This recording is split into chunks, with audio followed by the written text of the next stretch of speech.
मनु जी के जो तीसरे पुत्र में जो प्रथम पुत्र हैं उनका नाम है उत्तानपाद। इनकी दो पत्नियां हैं, एक है सुनीति और एक है सुरुचि। आध्यात्मिक और तात्विक अर्थ में तो कहते हैं उत्तानपाद कहीं और नहीं, हम ही हैं। उत्तान माने जिसके पैर ऊपर की तरफ हो, तो माता के गर्भ में जब शिशु होता है तो उसके पैर ऊपर ही होते हैं, और वो वहां पे दिन रात एक ही प्रार्थना करता है, एक बार इससे मुक्ति दिला दो भगवान, तो मैं आपका ही भजन करूंगा संसार में जाके। लेकिन संसार में आने के बाद उसका भजन कब तक चलता है, जब तक वो बोलना नहीं जानता। धीरे धीरे बोलना सीख जाते हैं। हम उन बच्चों को संस्कार भी देते हैं और चतुरता भी सिखा देते हैं, थोड़ा सियाना बना देते हैं। यहाँ मत बैठो, वहाँ बैठो, ये मत करो, वो मत करो, तो उसकी भगवत्ता धीरे धीरे समाप्त हो जाती है और भगवान का भजन छूट जाता है, संसारी माया में आ जाता है। तो आज जो है इनकी दो पत्नियां हैं, हमारी दो पत्नी, एक सुनीति जो अच्छी बुद्धि हमें कहती है ये करो ये मत करो, अरे एक होती है रुचि, बुद्धि कहेगी इतनी ठंड पड़ रही है आइसक्रीम मत खाओ, और रुचि कह देगी अरे एक बार आइसक्रीम खाने से क्या पड़ जाएगा, मन कर रहा है। तो हम अपनी ऐषणाओं को, अपनी वासनाओं को, अपनी इच्छाओं को अपनी रुचि का नाम देकर उसे पूरा कर लेते हैं, बुद्धि की नहीं सुनते। तो कहते हैं कि जब तो जो सुरुचि से उत्पन्न पुत्र है उसका नाम है उत्तम। हो सकता है वो आपको उस समय उत्तम लगता है करना, लेकिन सुनीति जो है, जो नीतिबद्ध है, उसका बेटा है ध्रुव। ये अटल है, आत्मविश्वासी है, इसके जो निर्णय होते हैं वो अचल होते हैं। तो इसीलिए ध्रुव नाम है। जब छोटी सी अवस्था में ध्रुव अपनी माता के साथ राजमहल में नहीं रहते थे, एक बाहर कुटिया दे रखी थी, क्योंकि उत्तानपाद राजा ने एक तरह से त्यागी समझो, सुरुचि जो हैं उन्हीं के साथ वो रहते थे, और सुनीति को कहा कि तुम कहीं भी रह लो, उनमें उनकी रुचि नहीं थी ना, तो इसलिए सुनीति अपने पुत्र ध्रुव के साथ बाहर एक कुटिया में रहती थी। धीरे धीरे ध्रुव बड़े हुए, उन्हें पता लगा कि उत्तानपाद तो मेरे राजा हैं, पिता हैं, और ऐसा लगा तो कौन पुत्र नहीं चाहेगा कि अपने पिता की गोद में बैठे। आयु भी कितनी, अभी 5 वर्ष की ही है। तो एक दिन राज सिंहासन पर राजा विराजमान थे कि ध्रुव उनकी गोद में परिचय देते बोले, मैं जो है सुनीति पुत्र ध्रुव हूँ महाराज। और ऐसा कहा कि इतना प्यारा बच्चा, आलिंगन कर लिया, गोद में बैठा लिया। कि बच्चे जो ऐसे होते हैं ना, प्रेम किसी का भी हो, अनायास प्यारा सा भोला सा चेहरा हो आपके पास, तो गोद में ले लेंगे। बच्चों में भगवान का दर्शन है। सुरुचि को देख के अच्छा नहीं लगा, उसने कहा कि मेरे पुत्र के रहते ये पहली पत्नी के पुत्र को स्नेह कैसे दें। उन्होंने हाथ पकड़ा, ध्रुव का सिंहासन से उतार दिया, नीचे उतर, तू नहीं जानता इस सिंहासन पे राजा के गोद में बैठने का अधिकार केवल उसके पुत्र को है जो मेरी कोख से जन्मा है। ये उत्तम के पिता हैं, तेरे कैसे हो गए। और हाँ, अगर तुझे इतना इनकी गोद में बैठने का शौक है भैया, तो एक काम कर, जाके तप कर और इस देह को तज दे। भगवान मिले तो उनसे वरदान मांगना कि फिर मैं सुरुचि का पुत्र बनूं, और तू जन्म ले तो तू इस सिंहासन में इनकी गोद में बैठने का अधिकारी होगा। देखो, सुरुचि माँ ने 2 इसमें सत्ताओं का अपमान करा। एक तो करा भगवान का कि भगवान मिले तो मांगेंगे क्या कि फिर से गर्भकाल का कष्ट, और दूसरा उसने जो है यही सोच के कि भगवत्ता जो है, अगर ध्रुव जो है इतने छोटे हैं तो एक बालक का भी हृदय कितनी बुरी तरह से उसने तोड़ा कि अब तू मेरी कोख से जन्म ले। तो ममता का भी किया कि एक ममता इतनी ज्यादा स्वार्थी नहीं हो सकती। तब उन्होंने कहा कि ना ममत्व है और ना भगवत्व है। इसीलिए ध्रुव रोते रोते अपने माँ के पास आए, और आके जब सारी बात कही तो पहले तो सुनीति का मन बड़ा विदीर्ण हो गया, जार जार हो गया, परंतु एक छोटे बच्चे के सामने कहेंगी भी तो क्या। तो उन्होंने उनसे समझाते हुए कहा, देखो माँ है, अपने बच्चे के साथ हुई घटना को ही उसका जीवन का सिद्धांत बना दे, उसकी साधना बना दे। बेटा, मुझे ऐसा लगता है तेरी माँ ने तुझे ठीक ही कहा, क्योंकि सौतेली माँ है, भले सौतेली शब्द नहीं लगाया। अगर सुरुचि ने ऐसा बोला है तो निश्चित ही तेरा इसमें कल्याण है। पिता की गोद में क्या है बैठना, तू जगत पिता की गोद में बैठ जा। और ऐसा कहना था कि मनोबल बढ़ गया ध्रुव का, और कहने लगे माँ अच्छा वो कहाँ मिलेंगे। बोले अरे वो कहाँ नहीं है, वो सब जगह है। ध्रुव निकल गए तपस्या के लिए, वन में चले गए और माता के एक ही वचन कि जब तुझे भगवान मिले जगत पिता की गोद में बैठना, और कुछ नहीं बोला था कि पिता की गोद में बैठने का वरदान मांगना, ये कह के नहीं भेजा। ध्रुव जी जा रहे हैं रास्ते में तो नारद जी ने देखा इतना छोटा सा बालक जंगल में कहाँ जा रहा है। पूछा बेटा तुम कहाँ जा रहे हो, ये भयानक जंगल है, कितने हिंसक पशु यहाँ पर घूम रहे हैं कि मैं उस परमात्मा को ढूंढने निकला हूं। बड़ा आश्चर्य हुआ नारद जी को, छोटे से बच्चे के मुख से परमात्मा। तब उन्होंने कहा कि अच्छा किसने कहा? बोले मेरी माता ने कहा। बोले तुम जानते भी हो कि उसके लिए क्या करना पड़ता है? बोले ये तो नहीं जानता, पर उन्होंने कहा तुम निकल जाओ, जहां तक जाओगे कहीं ना कहीं परमात्मा मिल जाएंगे। तब उन्होंने डराया, बोले ये कैसा है, छोटा बालक है, जरा से कष्ट मिलेंगे जंगल में, वापस लौट जाएगा, तो पहले अपने शिष्य बनाने से पहले थोड़ी इसकी परीक्षा कर लें। तो उसे भय दिखाया, लेकिन ध्रुव नहीं विचलित हुए। और बहुत समय जब लगा नारद जी को ये देख कर के बच्चा अपने अटल है, संकल्प में सिद्ध है, तब उसके कान में उन्होंने भगवान का मंत्र दिया, 12 अक्षर मंत्र। ओम नमो भगवते वासुदेवाय। ओम नमो भगवते वासुदेवाय। ओम नमो भगवते वासुदेवाय। ओम नमो भगवते वासुदेवाय।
और कहते हैं नारद जी ने उन्हें कहा कि तुम जो है वृंदावन जाओ, मधुबन में यमुना के किनारे ध्रुव जी खड़े होकर तपस्या कर रहे हैं। भगवते वासुदेवा।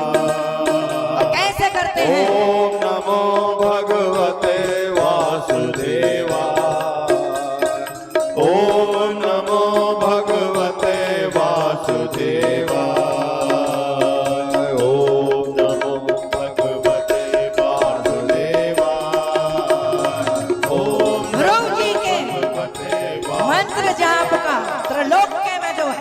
शोभान होने लगा। ओम नमो भगवते वासुदेवाय। ओम नमो भगवते वासुदेवाय। इस मंत्र का रात्रि काल में भी जप करने पर भगवान स्वयं प्रकट हो जाते हैं। और कैसे तप करते हैं? कहते हैं कि इस व्रत को साधन करते हुए 3 दिन का उपवास करते हैं और फिर एक दिन कंदमूल फल खाते हैं। धीरे धीरे पहले महीने में ध्रुव जी ने यही किया, दूसरे महीने में 6 दिन तक कुछ नहीं खाते और फिर जो घास तृण पत्ते सूखे मिले उनका आहार किया। तीसरे महीने में 9 दिन तक ध्रुव जी कुछ ग्रहण नहीं करते और केवल जल पी कर रहते हैं। और आज जो है 4था महीना लगा तो ध्रुव जी ने जल भी त्याग दिया, केवल वायु पे रहने लगे। 5वां महीना लगा तो ऐसा प्राणायाम लगाया ध्रुव जी ने और अंगूठे पे खड़े हो गए कि वायु अवरुद्ध हो गई। देवता हाहाकार करने लगे और जाकर पूछने लगे, ब्रह्मा जी से कहा कि ये सब क्या हो गया, सांस नहीं आ रही। कोरोना जब आया था ना तब भी सांस नहीं आती थी। ऐसे ऐसे महामारी हमने उस समय को देखा है, तो ये लगा था जीवन बचेगा तो आगे कुछ करेंगे। शायद ये भगवत प्रसादी भी उसी समय की देन है कि उस समय ऐसा लगा कि जितना समय मिल रहा है स्वाध्याय नहीं कर लें, स्वाध्याय कर लें। और जब प्राणवायु अवरुद्ध हो गई तो स्वयं नारायण दौड़ पड़े वैकुंठ से और देखा कि कौन सा मेरा भक्त है जिसने जो है प्राणवायु भी जो है सबकी रोक दी है। और आ गए अब अपने हृदय में ध्रुव जी देख रहे हैं नारायण की, चतुर्भुज नारायण की छवि, शंख चक्र पदाम उनके हाथ में है और पुष्प, और ऐसी ही छवि बाहर खड़ी, लेकिन ध्रुव जी आंखें खोलना नहीं चाहते। भगवान को लगा अरे अब तो मैं तेरे सामने खड़ा हूं, मुझे तो दे। अब ध्रुव जी तो जो है ध्यान मग्न है, तो अपना शंख उन्होंने ध्रुव जी के गाल पे लगा दिया, कपोल पे। देखो बच्चे होते हैं ना छोटे छोटे, तो उनके गाल पे चुंबन किया जाता है, प्यार किया जाता है। भगवान को लगा मैं इसे कहाँ पे करूँ, इसके सुंदर सुंदर से गाल है। शंख को उनके गाल पे लगाया तो ध्रुव जी की आंखें खुली और अंदर का चित्र तिरोहित कर दिया। तो जो बाहर नारायण खड़े थे, अब तो ध्रुव जी संशय में कि जो भीतर दिख रहे थे वही मेरे बाहर दिख रहे हैं। चरणों में वंदन किया और फिर कहा भगवान मेरी माँ ने चलते समय नहीं बताया कि जब आप मुझे मिले तब मैं आपकी स्तुति कैसे करूं, कहीं भी विधि स्तुति करूं तुम्हारी। तो शंख क्योंकि लग गया था गाल पे, अब सारे वेद जो हैं उतर गए ध्रुव जी के अंदर और 12 अक्षर मंत्र दिया था, इसीलिए 12 श्लोक में ध्रुव जी ने भगवान नारायण की सुंदर स्तुति करी, ये कहते हुए कि हमारी इंद्रियों में पंच कर्मेंद्रियां हैं, पंच ज्ञानेंद्रियां हैं, जो भी शक्ति प्रदत्त है वो आपकी दी हुई है। आंखें हों और देखने का दृष्टि ना हो तो आंखें बेकार, तभी तो ब्लाइंड हो जाते हैं, अंधे पैदा होते हैं। कान दिए लेकिन सुनने की शक्ति नहीं दी तो बहरे हो गए। जिह्वा दी, बोलने की शक्ति छीन ली तो गूंगे हो गए।